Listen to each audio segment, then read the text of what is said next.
Almost 3 years to the day since Russia invaded Ukraine, and as protesters marched on the Russian embassy in London, Russia out! When do we want it? Now! the Prime Minister spoke to President Zelenskyy, pledging ironclad support to what Downing Street called Russia's illegal war, a description the United States seems it no longer subscribes to.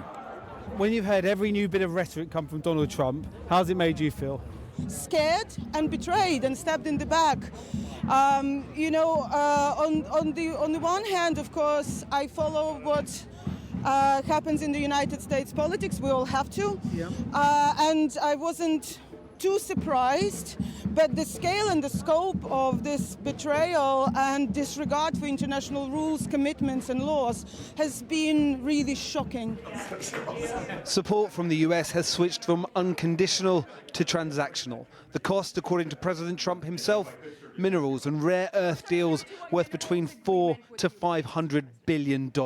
How close are you to striking a minerals deal? I think we're with pretty Ukraine? close, yeah. I think they want it, they feel good about it, and it's significant, it's a big deal, but they want it, and it keeps us in that country, and they're very happy about it. But it's we get our money back.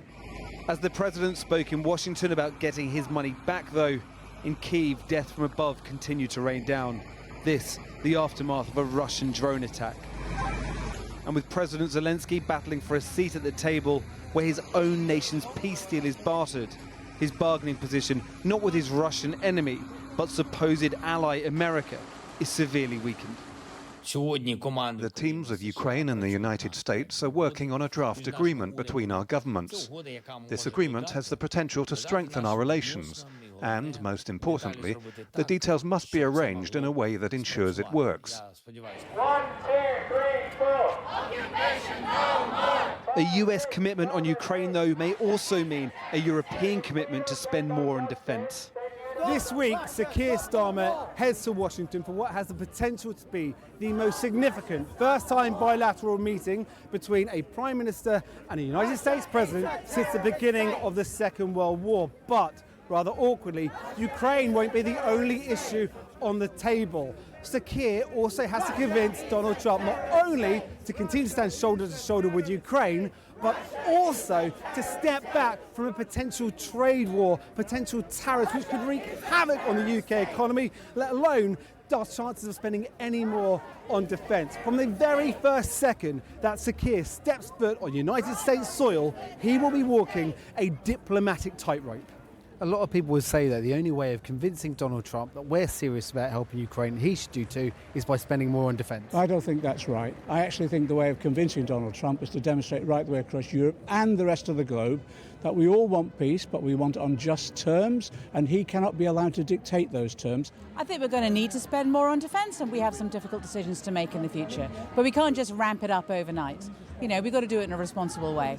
It will happen. Defence spending will increase under us, and it's right that it does. Even if that means less money for prisons, less money for schools? We need to do our bit to make sure that Europe is defended. Do you have any faith that Sir Keir Starmer will be able to extract any sort of guarantees from Donald Trump this week?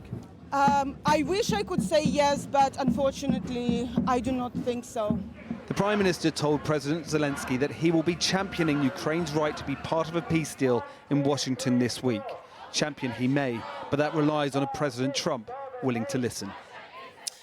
Paul McNamara reporting there. Well, earlier I spoke to Ukraine's former economy minister, Timothy Milovanov, and I started by asking him what is in President Trump's proposed deal. And what we have seen there is that 50% of revenues from all licensing and all extraction, including profits of the state-owned enterprises, will go to this vehicle, to basically to the Americans. And then the scope of reinvestment will be all infrastructure, all minerals development, all oil and gas, and maybe even ports. I'm not sure how realistic it is to have ports and infrastructure. It's a little bit, I think, wishful thinking, right. But basically that's the basics of the deal, I think. And up to a value of $500 billion. Is that what you're hearing? That's new. We also have seen President Trump, right, speaking about as recently as yesterday, about 500 billion or maybe 400 billion he adds now. Right.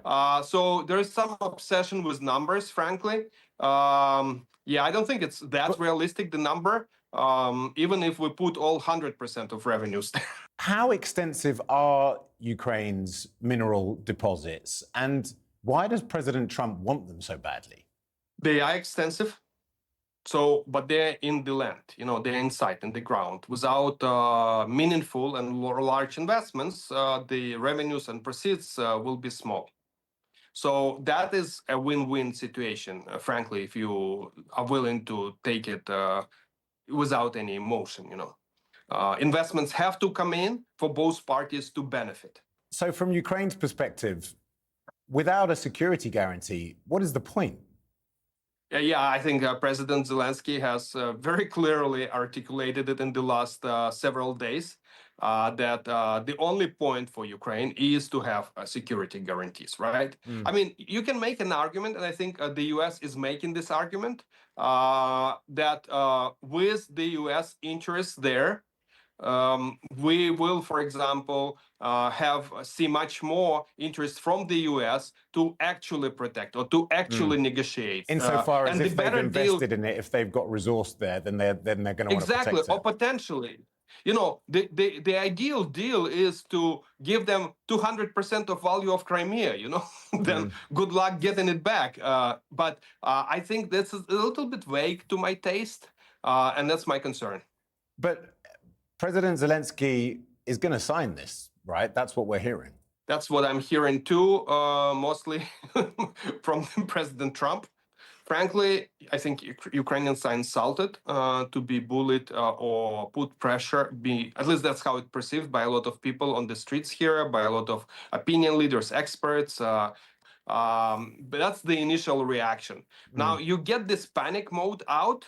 The second-rate reaction is, yeah, maybe it's still good for us, and maybe it's very good for us to get Americans come in and have reasonable stake, given the world we're in, where the Trump administration is looking for specific deals and not looking for long-term strategy. Whatever we think of President Trump's methods, whatever we think of what's gone on this week, is it bringing the peace that he promised if this deal is signed? Well, that I don't know. It's definitely just one part of the multiple piece puzzle. But what's clear is that he is perhaps trying for real. That's the most intense attempt that we have seen since the beginning of the war. Getting Russians involved, getting Ukrainians involved, getting Europeans. Of course, as a Ukrainian, I'm insulted we're not part of it. That is not right. But, I am not in the business of debating it. Timothy Milovanov, thank you very much indeed for joining us.